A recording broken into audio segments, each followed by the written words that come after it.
In that food stamp office, it's too late to turn back around now. My pride said don't do it, but my stomach and my daughter in the refrigerator said you need this. I was afraid, though, that Pam would beat me to telling my story. She's going to go back and tell everybody, y'all, Donnie was in the food stamp office today.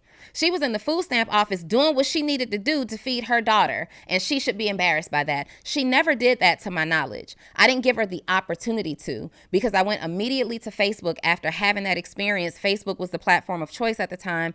And I decided that I'm going to beat her to my story. Even, I don't know that she ever told it. I never heard about it, but I decided in that moment, I'm going to take control of it. I went to Facebook and I said, y'all, I have hit rock bottom financially. I am in the lowest position I've ever been in. I had to do something today that I'm not particularly proud of, but watch me build this up. If you're somebody who's at your financial low as well, you're going through something, you're not where you want to be, stay plugged into my page. Watch me build this up. And that was the fuel for me that took me to the next level. I wasn't worried anymore when somebody came in. I was a multiple six-figure income earner. I wasn't worried anymore when somebody came into the leasing office where now I'm making $11 an hour. I got a mouth to feed. I know that I have a bigger vision. I know that my business is going to turn around. I know that I'm going to make the money and one day I'll be an entrepreneur, but I can't let my pride today to having my daughter starve today. I have to get money today, and I have to get money right now in a way that I can build a business. And that's what I did. I am speaking from a place of, I tried doing it, and it may work for some people. Like we see the Will Smith story. Even Will Smith went and got a dang on job. And what was it? The Pursuit of Happiness. He ended up having to go get a job. Will Smith didn't get a job. He went with that machine. His character in that movie went and got a job. I was wondering where he was going with that. His character in that movie went and got a job. But I'm gonna tell you something.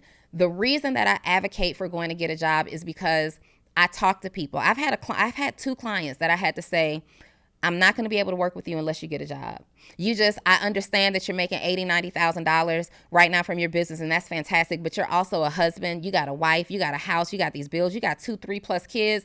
I need you to get a job. I can't work with you until, because how are you going to factor in my budget in $90,000 when you got all these responsibilities, right? And the reason that I advocate for it is because most people are not going to work because they can't. Most people are going to work, not choosing to go to work because they're embarrassed. And your embarrassment is not a good enough excuse for you to suffer, for your children to suffer, for your spouse to suffer, for people who need you that are not able-bodied to suffer. We've got to put our pride aside and say, look, this is just where I'm at right now. And I promise you, if you share that part of your journey, it will become less embarrassing. People will champion behind your journey and say, he doing what he doing. He doing what he got to do. And anybody who's judging you for having a job ain't shit anyway.